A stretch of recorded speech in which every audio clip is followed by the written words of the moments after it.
Coucou, bonjour à toutes et à tous. Aujourd'hui, nous sommes le vendredi 13 mars 2020, 73e jour de l'année. Il reste 293 jours pour finir cette année.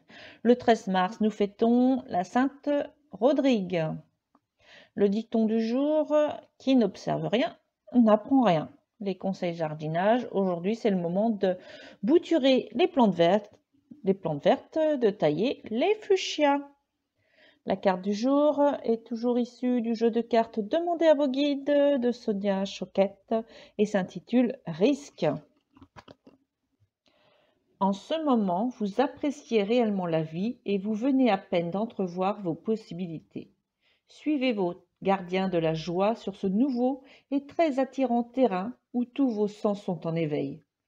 Affichez votre côté sexy, flirtez, osez un peu, sortez des sentiers battus, l'esprit libre en vous s'en réjouira.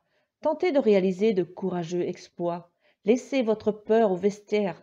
Vous devez repousser vos limites et aller au-delà de ce qui est familier, prévisible et sécuritaire. Cela vous donnera l'élan nécessaire pour créer.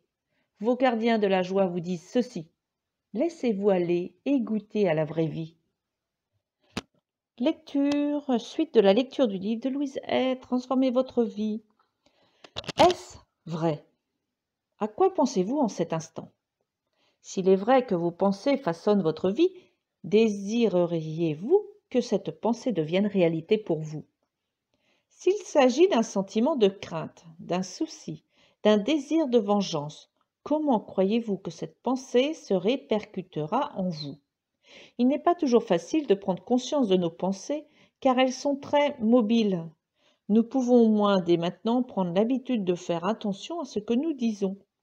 Si vous vous surprenez à exprimer des pensées négatives, arrêtez-vous immédiatement. Soit vous reformulez la phrase, soit vous y renoncez en disant éventuellement va-t'en. Imaginez que vous faites la queue dans une cafétéria ou devant le buffet d'un grand hôtel, où les plats, au lieu de contenir de la nourriture, contiendraient des pensées. Vous pouvez choisir celles qui vous plaisent. Ce sont elles qui créeront vos expériences futures. Il serait stupide de choisir des pensées qui engendreront de la douleur ou des problèmes. C'est comme choisir de la nourriture que nous ne supportons pas. Après un ou deux essais malheureux, nous nous en abstenons. Il en va de même avec les pensées. Cessons d'utiliser les pensées qui causent problèmes et douleurs.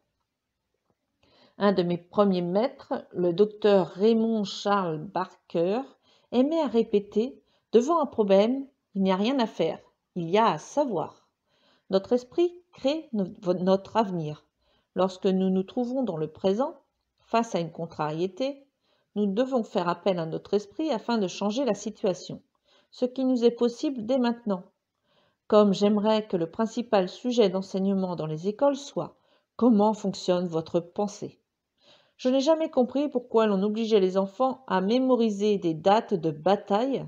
Quelle perte d'énergie mentale! Il serait plus judicieux de leur enseigner comment fonctionne la pensée, comment gérer l'argent, comment s'assurer la sécurité financière, comment remplir son rôle de parent, comment créer de bonnes relations et comment parvenir à s'estimer et à s'aimer. Vous imaginez, vous, ce que ce serait une génération d'adultes à qui l'on aurait enseigné ces sujets en plus des matières traditionnelles? Songez comment ces vérités se manifesteraient. Ce seraient des personnes heureuses, bien dans leur peau, matériellement aisées et qui enrichiraient l'économie par des investissements avisés. Elles auraient de bonnes relations, seraient de bons parents et pourraient ainsi donner naissance à une nouvelle génération heureuse où chacun aurait toutefois son individualité, sa créativité. Il n'y a pas de temps à perdre. Poursuivons notre travail. L'univers infini dans lequel je me trouve est complet et parfait. Je choisis de renoncer à mes pensées négatives. Je choisis maintenant de me voir comme l'univers me voit, complet et parfait. La vérité de ma personne est que mon rêve a été créé complet et parfait. Et que mon être a été créé complet et parfait. Je suis maintenant complet et parfait. Je le serai toujours. Je décide de vivre à la lumière de cette compréhension. Je me trouve au bon endroit, au bon moment, et mon action est juste. Tout est bien dans le monde qui est le mien. Je termine ici ma lecture, page 68, et je te souhaite une très très très belle journée dans la joie et la bonne humeur et je te dis à demain.